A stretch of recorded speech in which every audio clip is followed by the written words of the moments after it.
Les vraies voix sur Sud Radio avec Rodrigo Arenas, porte-parole de la FCPE, avec Aurore Boyard, avocate au barreau de Toulon, et avec Ala Ouki, journaliste Sud Radio. Tout de suite, notre grand débat. Sud Radio, les vraies voix. Le débat est ouvert. La condition féminine qui s'obscurcit à vue d'œil en Afghanistan avec le retour des talibans. Question que nous vous posons, est-ce que le retour des talibans à Kaboul et en Afghanistan aura des conséquences sur les droits des femmes ailleurs dans le monde? Pourquoi pas en France? Vous votez sur Twitter, vous nous appelez 0826 300 300. Ça y est, c'est fini. Les talibans ont gagné, les talibans ont pris le pouvoir à Kaboul. Les vitrines, je le disais, des commerces féminins qui repeignent leur publicité avec des femmes pour pas que ça se voit. Mais malgré tout, il reste quelques femmes courageuses et qui prennent quelques risques. C'est une image assez incroyable qu'on a pu voir sur les réseaux sociaux ce matin. Écoutez, c'est très rapide. Ce sont 4 femmes que vous entendez, 4 femmes seulement, qui manifestent avec des pancartes pour demander de garder le droit de continuer à travailler. Elles manifestent face à des talibans qui sont armés, qui sont les nouveaux maîtres de la ville.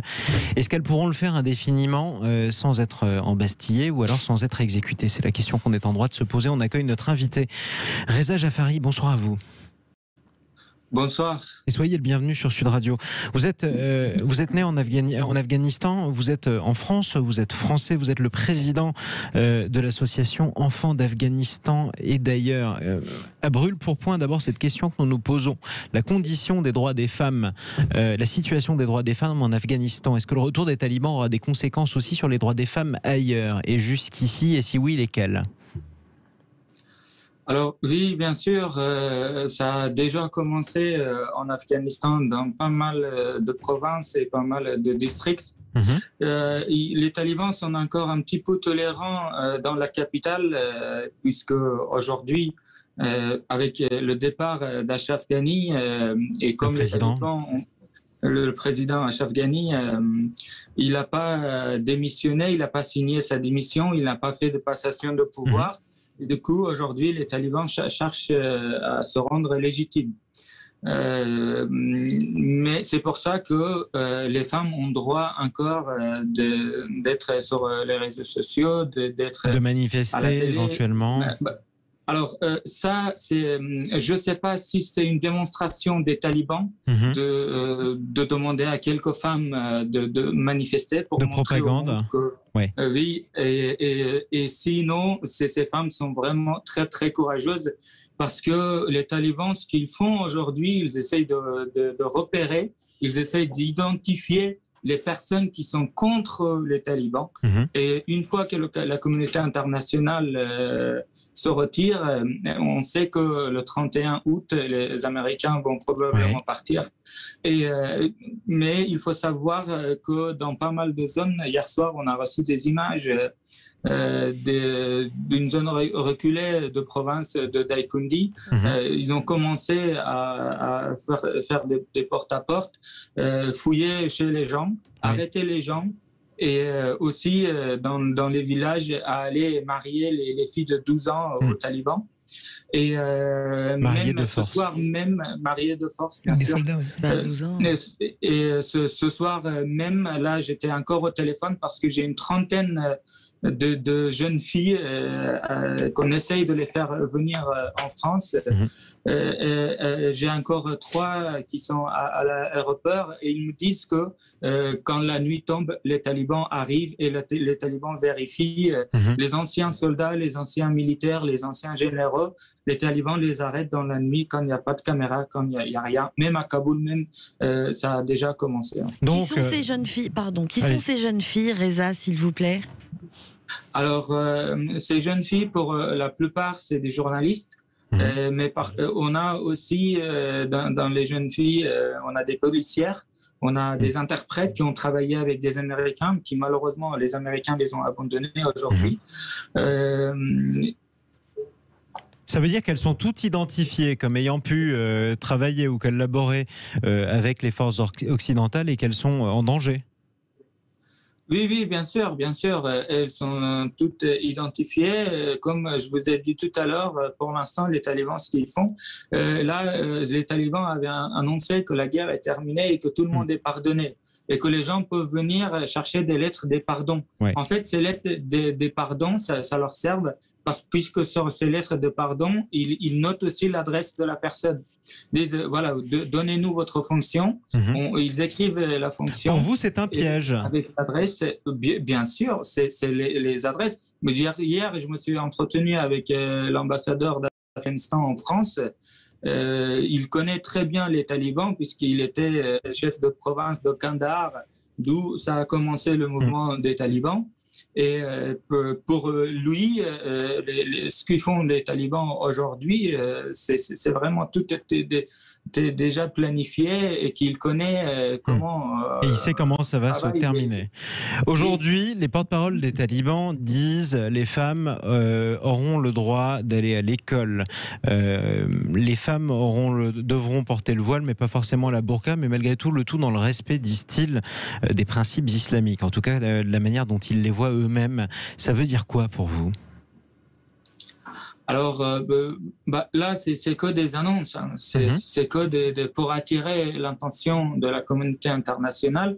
Encore une fois, je vous dis, les talibans, aujourd'hui, à tout prix, ils cherchent de la légitimité. Oui. Et ils veulent avoir un gouvernement. Les Américains les aident. Il y a pas mal de pays qui les aident parce que Joe Biden ne veut pas partir et laisser derrière lui un gouvernement non légitime. Dernière question que je vous pose avant de donner la parole à nos vraies voix. Reza Jafari, quelle sera, si on revient à la situation antérieure, la vie quotidienne d'une femme sous le joug des talibans en Afghanistan ? Alors, bien sûr, la première chose, c'est la burqa, interdiction de travailler, interdiction de sortir seul, il faut sortir accompagné, interdiction d'étudier, interdiction, ils ont déjà commencé, même s'ils disent qu'aujourd'hui les filles peuvent aller à l'école, dans les universités, ils ont déjà commencé. On a une université des filles, on a une université des garçons, et qu'ils sont très clairs sur leur position. Pour l'instant, encore à Kaboul, et comme je vous ai dit tout à l'heure, ils sont encore tolérants. Mais le pire pour moi, c'est pour les jeunes filles, les fillettes, les mineurs qui vont être obligés de se marier aux talibans. Mais il faut savoir que les talibans ont le droit jusqu'à 7 femmes. Et du coup, ils peuvent avoir en même temps... 7 fillettes de 12 ans qui sont mariées... au chef des talibans. Qui sont mariées aux vainqueurs de la guerre, en tout cas, comme si on était revenu au Moyen-Âge. Question pour vous, d'Aurore Boyard, qui est avec nous. Oui, alors moi je suis très très inquiète, notamment par rapport aux femmes qui étaient magistrates, aux femmes avocates, à cette jeune femme également qui était mère en Afghanistan et qui est toujours et qui dit qu'elle va mourir. Elle ne veut pas quitter son pays et elle explique qu'elle va mourir car de toute façon ils la tueront. Moi j'en suis persuadée, vous aussi, enfin, c'est la question que je pose parce que pour moi les talibans ne changent pas. Je ne vois pas pourquoi ils changeraient. Et est-ce que vous pensez qu'effectivement tout ça va se produire ? Moi j'en suis quasiment persuadée, mais peut-être que je suis trop pessimiste. Oui, bien sûr que les talibans... Je ne sais pas encore pour combien de temps, parce qu'il était prévu d'organiser des élections présidentielles. Comme je vous ai dit, ils cherchent à tout prix de se rendre légitimes.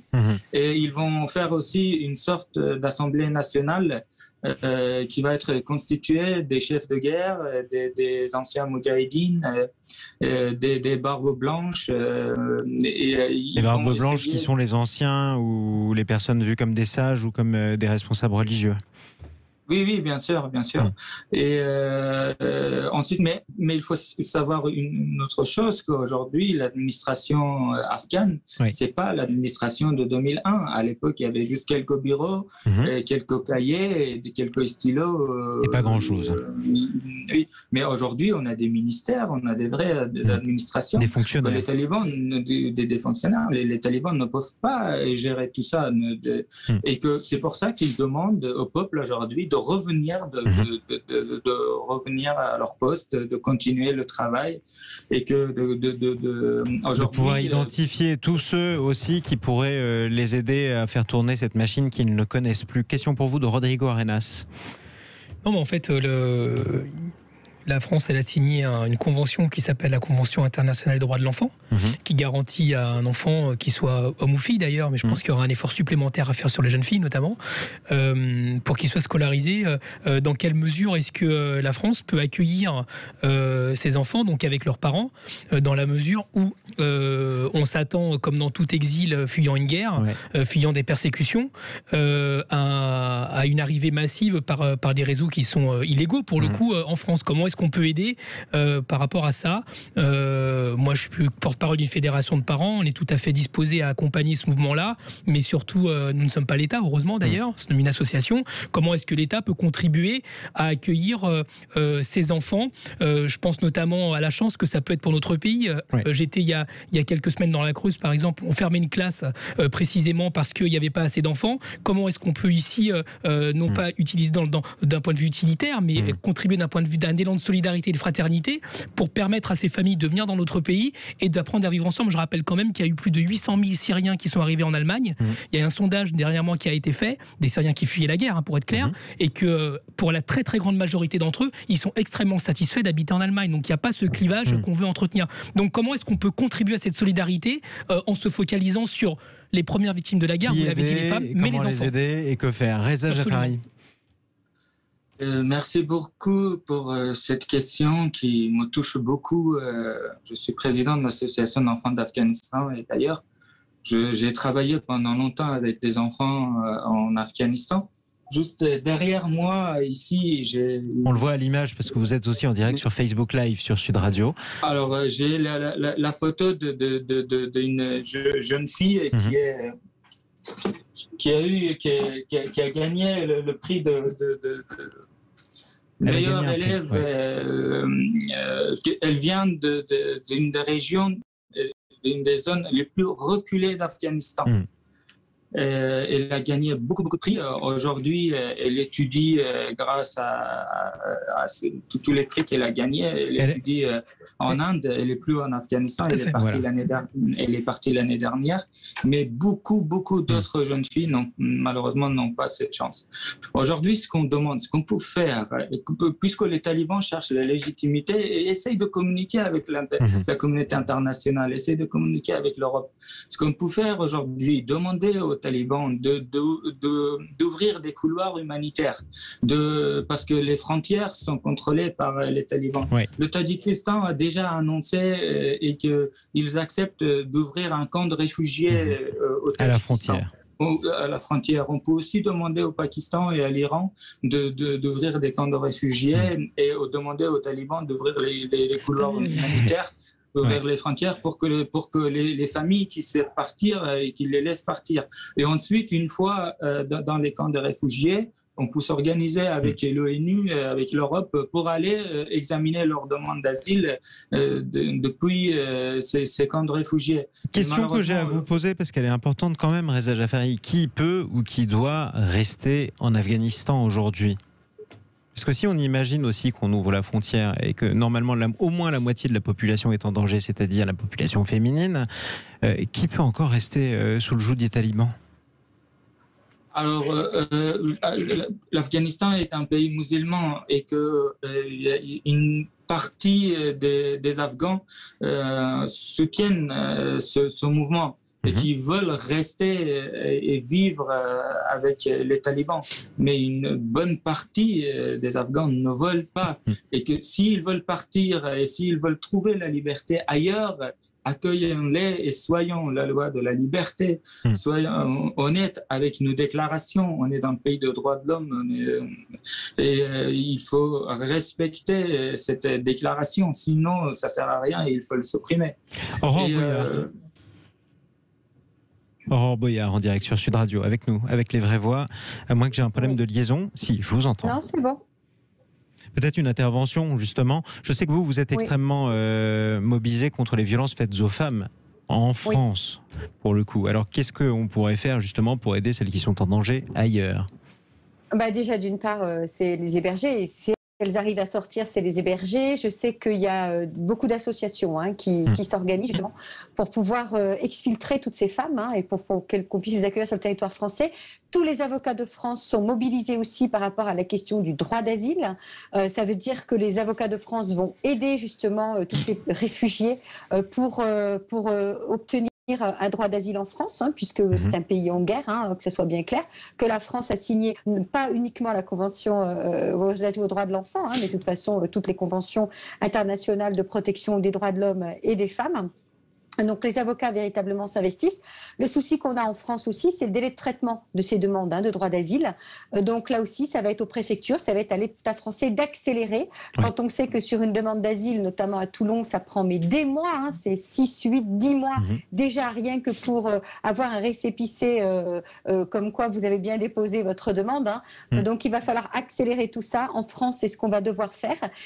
Et véritablement, nous de toute façon déjà, le monde judiciaire, que ce soit avocat, magistrat, on est tous mobilisés, bien évidemment. Mais il faut que toute la population française se mobilise parce que là, on est véritablement face à un problème qui est extrêmement important. Et il n'est pas question que des femmes, on le sait que malheureusement, il y aura des femmes et des enfants qui vont mourir, qui vont être plus que maltraités.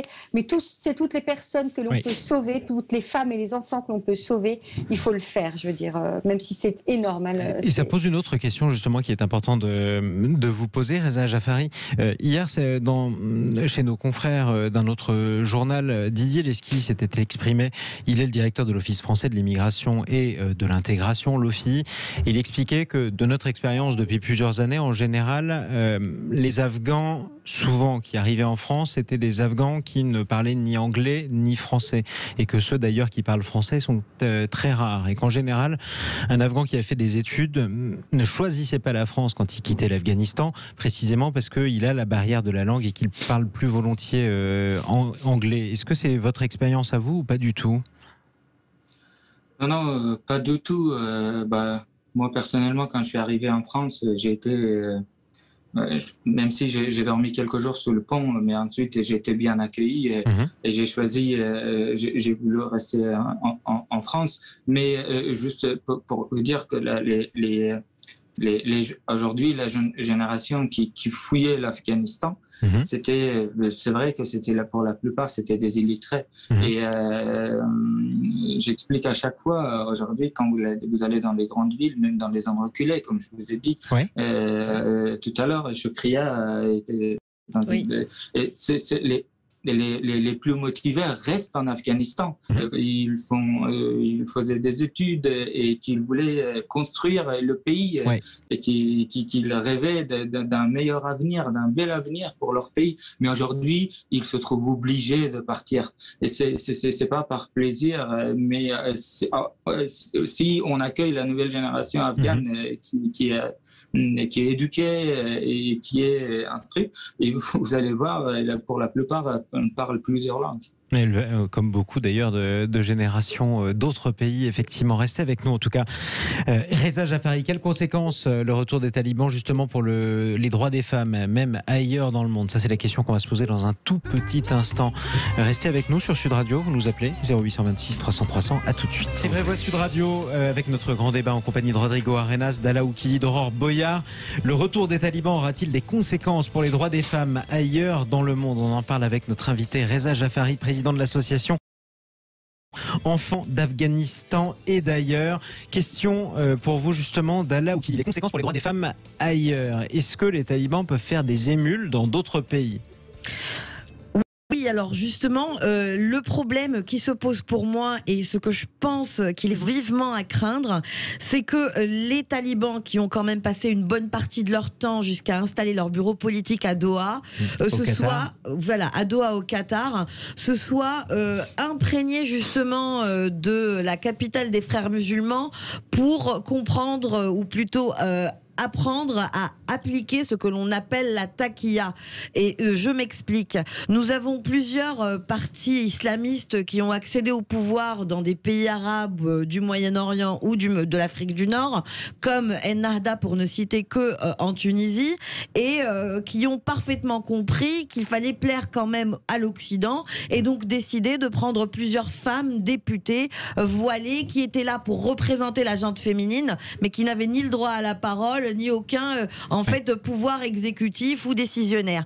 Et en fait, ce qui me fait craindre que ce soit le même cas pour les femmes en Afghanistan et que les talibans puissent malgré tout garder des femmes comme ça au devant de la scène, par exemple à la télé, en prétexte, c'est justement que l'Occident a un petit peu honte de ce qu'il allait faire là-bas et qu'il soit revenu et abandonner ces gens à leur sort, et qu'il décide justement de croire à cette version et à faire croire que tout va bien et que les talibans ont effectivement changé. Et qui sont moins pires qu'avant. Reza Jaffari, et ensuite je donnerai la parole à Sabine qui nous appelle au 0826 300 300. Reza Jaffari. Alors, les talibans, vous savez, comme Daesh, comme Al-Qaïda et comme d'autres groupes terroristes, c'est pareil, ils vont continuer à faire la propagande sur Internet et malheureusement, ça attire parfois du monde. Et quand l'Afghanistan va redevenir le sanctuaire des terroristes, il ne faut pas s'étonner qu'ensuite ils vont vouloir étendre leur projet, c'est ça, c'est d'étendre d'abord en Asie et ensuite sur le reste du monde. Et ils inspirent d'autres partis ou alors d'autres régimes dans d'autres pays? Bien sûr, l'Iran, là, en Palestine, le Hamas, qui félicite les talibans. Absolument. Et aussi ceux qui sont restés en Irak et en Syrie, les petits groupes terroristes qui restent encore là-bas, et ils ont trouvé un pays, un État islamique, c'est le rêve. Ils vont là-bas. Et ensuite, une fois, il ne faut pas oublier qu'à côté, le Pakistan, il y a toujours les bases militaires des talibans, il y a toujours les madrasas. Dans les zones tribales, avec les écoles notamment coraniques. Même à l'intérieur de Pakistan. Et dans ces madrasas, c'est le lavage de cerveau et ensuite, ces petits sont envoyés partout dans le monde. Et transformés en talibans ou alors en djihadistes. Transformés en des talibans. Moi, j'ai vu des très jeunes de 10-12 ans qui savaient construire des bombes. C'est effrayant, effrayant. 0826 300 300. Qu'est-ce qu'on peut faire pour les femmes afghanes? Sabine, bonjour à vous. Bonsoir les vraies voix, bonsoir vos invités qui sont remarquables ce soir. Merci beaucoup pour eux. En tout cas, ils sont plus tous là, donc c'est pour ça que je me permets de répondre à leur place. Sabine, vous nous appelez de Gignac au 0826 300 300. Quelles conséquences le retour des talibans pour les droits des femmes ailleurs dans le monde? Le droit des femmes, je pense que on ne peut que s'en inquiéter. Je pense que les talibans qui sont revenus ont eu le temps depuis 20 ans de ruminer. Je pense que tant que les caméras seront là, les choses vont se tasser. Et dès que les caméras seront parties, je pense que la vengeance va commencer. Maintenant, rejaillir dans le monde entier, comme disait ce monsieur précédemment, qui s'y connaît et qui parle très bien, très lucide. Je pense qu'on risque de manger notre pain noir. Je pense que laisser tomber des jeunes femmes, des filles, et puis il n'y a pas que ça, il y a aussi des petits garçons, il y a aussi d'autres personnes qui étaient bien depuis 20 ans, qui ont grandi depuis 20 ans dans une atmosphère différente, qui ne vont même pas comprendre ce qui se passe aujourd'hui, vous imaginez. Donc moi je pense qu'effectivement ça va jaillir un petit peu partout, et je pense que l'Europe peut s'inquiéter, et je pense que malheureusement, j'espère que le futur me donnera pas raison, mais je pense que c'est très très très inquiétant, effectivement. Très pessimiste. En tout cas, merci beaucoup pour votre appel, Sabine.